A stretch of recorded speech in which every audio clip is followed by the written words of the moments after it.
একটু সময় পেলেই আমার মনে হয় ঘুরতে যাওয়া উচিত। তাতে মন ভালো থাকবে আর মন ভালো থাকলেই কিন্তু শরীরও ভালো থাকবে। আর সেটা যদি হয় পছন্দের মানুষদের সাথে তাহলে ব্যাপারটা তো পুরো জমে ক্ষীর। আমরা কিন্তু হঠাৎ করেই প্ল্যান করে চলে যাচ্ছি দার্জিলিং। এখন বাজে ৯টা ২০। আমরা কিন্তু সন্ধেবেলাতেই প্যাকিং করে বেরিয়ে পড়লাম কারণ আমাদের রাতের ট্রেন রয়েছে ১১টা ৫০-এ। পাপার সাথে অনেকদিন দেখা হবে না তাই মনটা কিন্তু বেশ খারাপ লাগছিল। আর কোথাও যাওয়ার সময় দেখো ও কিন্তু পিছন ধরে যে আমাকেও নিয়ে চলো। আমরা কিন্তু ট্রেনে উঠে পড়েছি গুমা থেকে শিয়ালদা যাওয়ার জন্য। দুর্গানগর থেকে মানে আমার বাড়ির এখান থেকে কিন্তু আমার ভাই এসে খাবার দিয়ে গেল। আমরা যেহেতু বেশ অনেক দিনের জন্যই বাড়ি থাকবো না তাই দেখো খাবার দিতে এসে সবাই এসেছিল আমাদের সাথে দেখা করতে, আমাদেরকে একটু বাই বাই বলতে। মাত্র এক বেলা সময় পেয়েছিলাম একটুখানি প্যাকিং করার জন্য, তাই জন্য আমি নিজে হাতে রান্না করে কিন্তু আনতে পারিনি আজকের খাবারটা, কিন্তু সাগরকে বলেছিলাম তুই একটু ফ্রাইড রাইস রান্না করে দে। যেমন কথা তেমন কাজ, দেখো রান্না করে দিয়েছে আমার ভাই, কত সুন্দর গুজগাজ করে দিয়ে গেছে। আর আমরা কিন্তু শিয়ালদা স্টেশনে পৌঁছে গেছি। প্রথমেই দেখা হয়ে গিয়েছিল সৈকতদার শিল্পাদির সাথে, এরই মধ্যে আখিও চলে এসেছে। আমরা তো ফুল টিম ভীষণ এক্সাইটেড এই ট্রিপটার জন্য। শিয়ালদা থেকে কাঞ্চনকন্যা এক্সপ্রেসে করে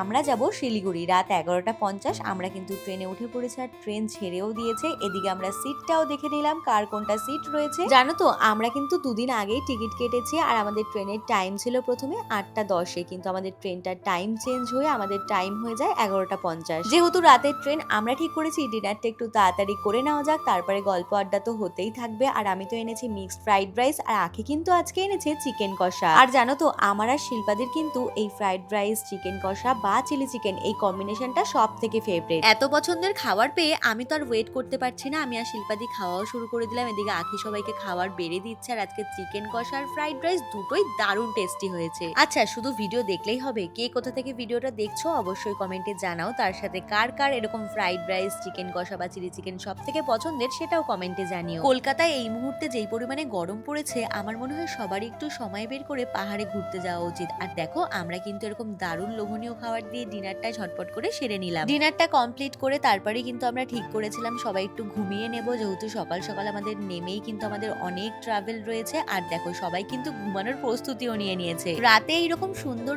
দৃশ্য দেখতে দেখতে লম্বা টানা একটা ঘুম দিয়ে সকাল সকাল উঠে পড়েছি। আর এখন বাজে কিন্তু প্রায় সকাল ৯:৩০। আমাদের কিন্তু ট্রেন থেকে নামতে হবে ১২টা নাগাদ। সকালবেলায় ব্রাশ হাতে নিয়ে চলে আসলাম স্টেশন দেখতে যে আমরা কত দূর পৌঁছালাম। দেখলাম খুবই সুন্দর ওয়েদার, তার সাথে দেখে নিলাম প্রচুর লিচু গাছ, যাতে অনেক লিচু ধরেছে। আমরা উইন্ডো সিট একটাই পেয়েছিলাম, সবাই কিন্তু এই একটা সিটের মধ্যেই চেপে চেপে বসে পড়েছি, কারণ এইরকম দৃশ্য দেখতে দেখতে ট্রাভেল করার মজাই আলাদা। আমরা যেহেতু রাতে ট্রেনে উঠেছিলাম তাই সকালবেলা দেখতে কিন্তু ভালোই লাগছে। আমাদের এই পুরো জার্নিতে আমাদের সঙ্গ দিয়েছে আঙ্কেল আন্টিরা। অনেকেই ভিডিওতে কমেন্ট করো তোমরা ট্রেনে এত ভিডিও করো পাশের মানুষের বিরক্তি লাগে না? সত্যি কথা বলতে